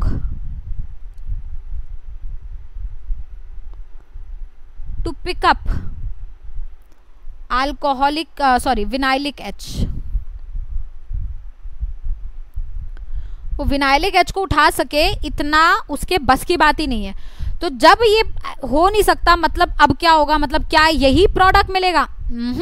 ध्यान देंगे, तो जब भी अगर आपके पास इस तरीके से विनाइलिक सबस्ट्रेट हो और आप खाली अल्कोहलिक KOH ऐड करें, ओनली अल्कोहलिक KOH, आपने कुछ और ऐड किया ही नहीं है, सिर्फ यही ऐड किया है, तो कभी भी ये H नहीं निकलेगा। इंस्टेड यहां से एलिमिनेशन होगी, ये H, ये Br और ये H और ये Br। ऐसा इसलिए होगा क्योंकि ऐसी कंडीशन में कोई भी विनाइलिक H नहीं आएगा और normal conjugated alkene as a major product आपको मिलेगा। देखिए कॉन्जुगेटेड एल्कीन मिला। तो अगर आप खाली अल्कोहलिक KOH यूज कर रहे हैं, हमेशा याद रखिए विनाइलिक हैलाइड्स में HBr निकलेगा, बट अल्काइंस का या क्यूमुलेटेड एल्कीन्स का फॉर्मेशन खाली अल्कोहलिक KOH की बस की बात नहीं है, इसलिए ये कॉन्जुगेटेड एल्कीन बनाता है। बट वहीं पे अगर मैंने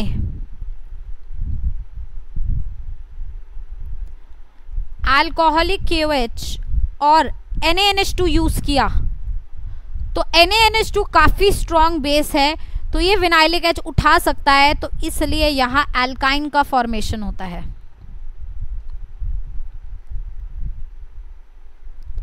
या डबल बॉन्ड CH3 आया और फिर NaNH2 अपना काम दिखाएगा। NaNH2 is strong enough to pick up the vinylic H और ये Br हटाएगा यहाँ से और आप देखिए क्या बनेगा, एल्काइन। तो यहाँ लिखेंगे NaNH2 leads to the formation of। ये बात कितने बच्चे समझ गए हैं मेरी? आगे ये बात समझ? Yes ma'am. ये पूछती है ये NaNH2 की वजह से स्ट्रॉन्ग कैसे है, कैसे पता चलता है? मतलब ये तो मैंने ही बताया था ना जब एलिमिनेशन रिएक्शन शुरू करा था कि NaH NaNH2 काफी स्ट्रॉन्ग बेसिस होते हैं। नहीं, ये स्ट्रॉन्ग तो होता है, पर स्ट्रॉन्ग क्यों होता है? क्यों होता है मतलब भाई उसका नेचर है, इसमें ऐसा और कुछ नहीं है, ये इसका नेचर है कि ये स्ट्रॉन्ग है। इसमें मतलब वैसे तुम कोई +I+R करके नहीं देख सकते, वैसे ही नेचर है इसका, स्ट्रॉन्ग है। अच्छा ओके मैम। NH2- एक स्ट्रॉन्ग बेस होता है बेसिकली। चलिए, तो इसका मतलब आप क्वेश्चन की तरफ आते हैं। ये रहा मेरा क्वेश्चन। तो क्या आप समझ पा रहे हैं इसमें A क्या है? क्योंकि आप सिर्फ अल्कोहलिक KOH यूज कर रहे हैं, तो A क्या है आपका? ब्यूट 1,3-डाइन। और E क्या होगा आपका? ब्यूटाइन, ब्यूट 2-आइन बेसिकली। समझ पा रहे हो? क्लियर हुई बात? तो अब बताओ A जो है, A क्या था आपका? ये इसमें अगर ये डालूंगी तो ये कौन सा रिएक्शन है बेटा? डील-सोल्डर, याद है? तो ये बन जाएगा और HBr पेरोक्साइड डालोगे तो क्या बन जाएगा? This is D। कितने समझ पाए मेरी बात?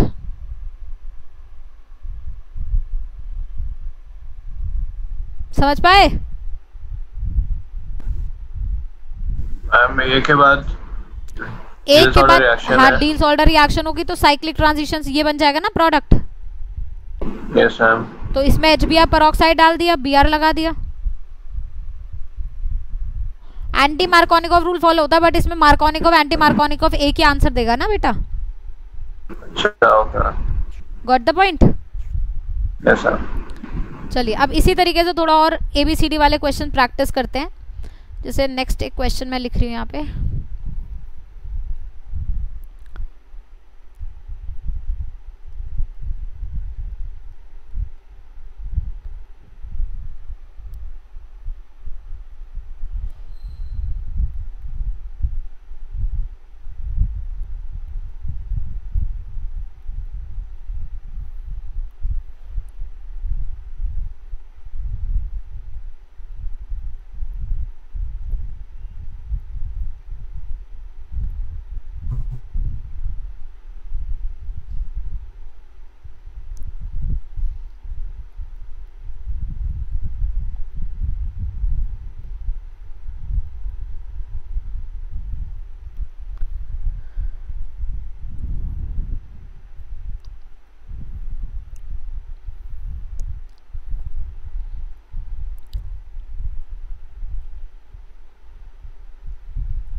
मैम। हाँ जी मैम, आपकी आवाज नहीं आ रही है। मैंने बेटा कुछ बोला ही नहीं अभी तक, मैं तो क्वेश्चन लिख रही हूँ। ठीक है, ये क्वेश्चन नोट करो बस, अभी मैं बोलूँगी।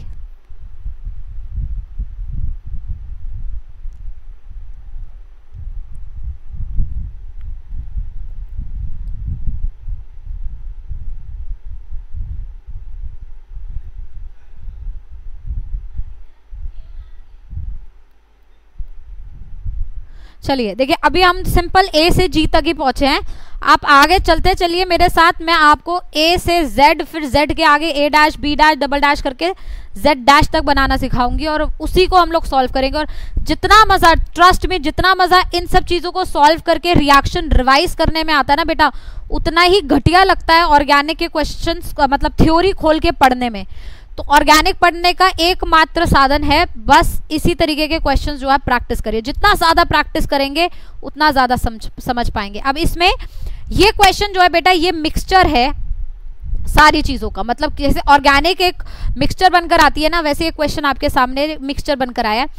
इस क्वेश्चन को अभी क्योंकि आप लोग बेसिक लेवल पर हो, मैं सॉल्व करवाऊंगी, बट आप एक एक स्टेप को मैं यहाँ क्लियर करूंगी, बट आप ये एक एक स्टेप अपने दिमाग में छाप लो, एकदम क्लियर कर लो, क्योंकि इसके बिना ना कोई भी ए बी नहीं बनता। और ये सारे रिएक्शंस अगर आपको पता है तभी 12th पढ़ने का फायदा, नहीं तो 12th पढ़ने का ही कोई फायदा नहीं है। ठीक,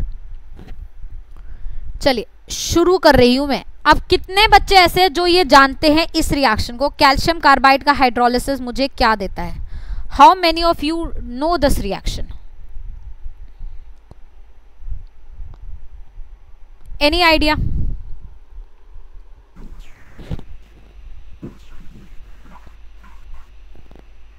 नो आइडिया। C2H2 बनता है। Yes, we get C2H2, that is acetylene.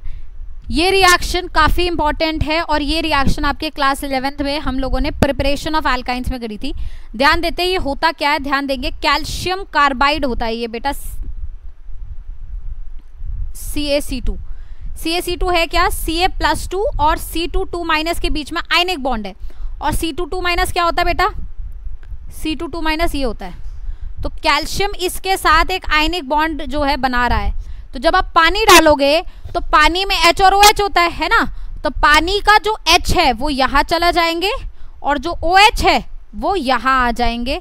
तो यहाँ मिल जाएगा मुझे कैल्शियम हाइड्रोक्साइड और यहाँ मुझे मिल जाएगा क्या बेटा? Acetylene. So A is my acetylene. ये सारा खेल A जानने का है, ठीक है। अब एक बार बेटा मेरे पास A आ गया। अब मैंने इसमें क्या डाला है? मैंने डाला है इसमें NaNH2 एंड CH3I। अब ये क्या करेगा? अभी मैंने आप लोगों के साथ डिस्कस किया कि NaNH2 क्या है? एक स्ट्रॉन्ग बेस। बेटा एल्काइन जो होता है उसका ये जो H होता है ये एसिडिक होता है। अब क्यों होता है ये H एसिडिक? आप लोग टेस्ट पेपर रिवाइज करे थे तो टेस्ट पेपर में हम लोगों ने बताया था इलेक्ट्रोनेगेटिव कार्बन पे नेगेटिव चार्ज स्टेबल होता है। तो ये कार्बन sp हाइब्रिडाइज्ड है और sp हाइब्रिडाइज कार्बन इलेक्ट्रोनेगेटिव होगा और उस पर नेगेटिव चार्ज स्टेबल होगा, इसलिए ये H एसिडिक होगा। और ये स्ट्रॉन्ग बेस इस एसिडिक H को क्या कर लेगा बेटा? खींच लेगा। और ये नेगेटिव चार्ज अब फिर किस पे अटैक करेगा बेटा? CH3I पे अटैक करेगा। और देखिए ये होगा। और देखिए क्या ऊपर वाला पहले लेते हैं फिर नीचे वाला लेते हैं। हाँ, ऊपर वाला पहले फिर नीचे वाला, तभी तो 1 2 करके लिखते हैं हम इसे। तो ये बनेगा, दिस इज B। अब इसमें मैंने वापस से वही काम किया है, फिर से NaNH2 डाला है और CH3I डाला है। मतलब फिर से क्या होगा? ये H निकलेगा और CH3 आएगा। यहां तक बात समझ पा रहे हैं सारे? कोई doubt?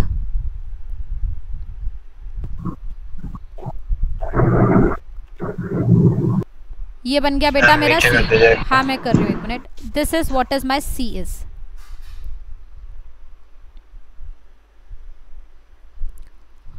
Clear?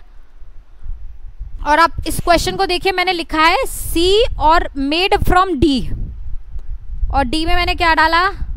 Alcoholic KOH and NaNH2। और D का फॉर्मूला आपको दे रखा है, तो D आपका वही है जो हमने अभी पहले बनाया था, क्योंकि आप अल्कोहलिक KOH ले रहे हैं मतलब ये विस्नल डाइहैलाइड होगा। रिमेंबर, जस्ट पहले वाले क्वेश्चन में अभी हमने डिस्कस किया है। तो this is what is my D is. समझ पा रहे हैं सब? जल्दी तो नहीं पढ़ रही मैं, पता चले भागी जा रही हूँ। हाँ जी, ये C से D में नहीं, D से C में गए हैं बेटा। एरोज देख क्वेश्चन के, D से C जा रहे हैं और D का मॉलिक्यूलर फॉर्मूला दे रखा है। अच्छा ठीक है। पर तो सी तो हमने फाइंड कर लिया और डी दिया हुआ है। डी तो दिया, मॉलिक्यूलर फॉर्मूला दे रखा है, डी का स्ट्रक्चर ड्रॉ किया ना मैंने। अच्छा पर मतलब जैसे इसमें तो डी पूछेगा तो डी का स्ट्रक्चर पूछता है। हाँ पूछेगा, स्ट्रक्चर पूछेगा, मॉलिक्यूलर फॉर्मूला दे रखा है तो स्ट्रक्चर पूछेगा ना। अब ये 2 भी आ रहे हैं, कहाँ लगा रहा है तू, मतलब विस्ना लगा रहा है, 1 2 लगा रहा है, 1 3 लगा रहा है, इससे फर्क पड़ता है ना, क्योंकि तुझे एल्काइन बनाना है मतलब तू 1 2 लगाएगा बगल बगल में, और बगल बगल में भी तू यहाँ नहीं लगाएगा क्योंकि फिर टर्मिनल एल्काइन बन जाएगा, तुझे यहाँ एल्काइन चाहिए तो इसलिए तू 2 3 पे लगाएगा। समझ आई बात? अच्छा मतलब रिएक्शन पूरा याद रखना पड़ेगा। बिल्कुल बेटा, इतनी आसान ऑर्गेनिक नहीं है ना, मजेदार भी है, मतलब असली केमिस्ट्री तो यही है। अब सी में मैंने ई और एफ डाला है, ओके। तो मेरा सी क्या था बेटा, मेरा सी था ये, क्या आप लोगों को याद है इसमें अगर हाइड्रोजन प्लैटिनम BSO4 क्यूनिलीन डालूंगी तो क्या बनेगा?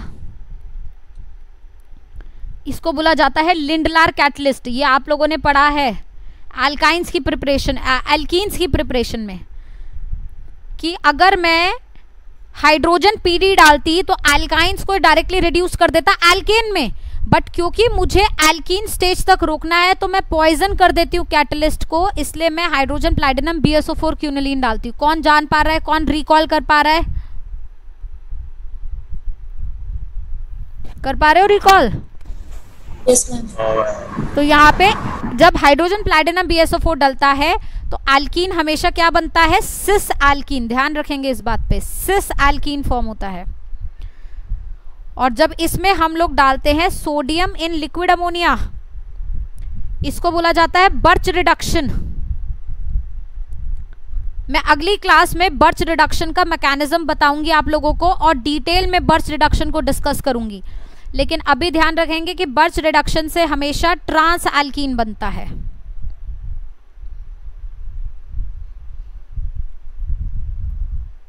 तभी मैंने लिखा था ENF are geometrical isomers of each other, था ना क्वेश्चन में लिखा हुआ। जरा देखिए एक मिनट क्वेश्चन की तरफ चलते हैं। लिखा है ना ENF आर ज्योमेट्रिकल आइसोमर्स, क्यों? क्योंकि एक सिस है और एक क्या है, ट्रांस। तो this is my E and this is my F, और F में आपने B2H6 THF डाल दिया तो ये तो हाइड्रोबोरेशन ऑक्सीडेशन हो गया। तो एंटी मार्कोनिक, खैर ये सिमेट्रिकल एल्कीन है तो एंटी मार्कोनिक मार्कोनिक सब एक ही बराबर है, तो एक जगह आप अल्कोहल बना दीजिए, तो ये आपका हो जाएगा G। बात क्लियर बेटा, कोई डाउट? लिंडलार कैटलिस्ट आप बताएंगे? हाँ, ये दोनों जो है लिंडलार कैटलिस्ट का डिस्कशन कंप्लीट और बर्च रिडक्शन का डिस्कशन कंप्लीट मैं अगली क्लास में करूंगी विद मैकेनिज्म। ठीक, तो आप लोग अपना प्लीज क्लास 11th का हाइड्रोकार्बन्स भी रिवाइज करिए। हालांकि पहला फर्स्ट प्रेफरेंस GOC रिवाइज करना है ऑफ कोर्स, क्योंकि उसका टेस्ट है, तो पहले GOC रिवाइज करिए, बट थोड़े बहुत रिएक्शंस जो हैं अपने हाइड्रोकार्बन्स की भी रिवाइज करिए। अगली क्लास में हम लोग जो है बर्च रिडक्शन और सिस एल्कीन के ऊपर डिस्कशन करेंगे, और फिर हम स्ट्रेट अवे जो है अपने क्लास 12th की केमिस्ट्री की तरफ जाएंगे। ऑर्गेनिक केमिस्ट्री का जो पहला चैप्टर है haloalkanes and haloarenes. तो टाइम लगा तो अगली क्लास में, नहीं तो उसकी अगली क्लास में जो है हम 12th की ऑर्गेनिक शुरू कर देंगे। ठीक है बेटा, कोई डाउट? चलिए बेटा, ठीक है। और मैम, हाँ जी, हाँ जी मैम मुझे GOC के असाइनमेंट से कुछ डाउट्स थे। GOC के असाइनमेंट से कुछ डाउट्स है तो क्यों ना तुम मुझे भेज दो, ओके है ना, व्हाट्सएप कर दो। मैं व्हाट्सएप पे बता पाई तो बता दूंगी, नहीं तो फिर अगली क्लास के पहले बता दूंगी। ठीक है, थोड़ा पहले लॉगिन कर लेना अगली क्लास में, है ना। Okay ma'am. ठीक है बेटा, ओके थैंक यू। ओके बेटा।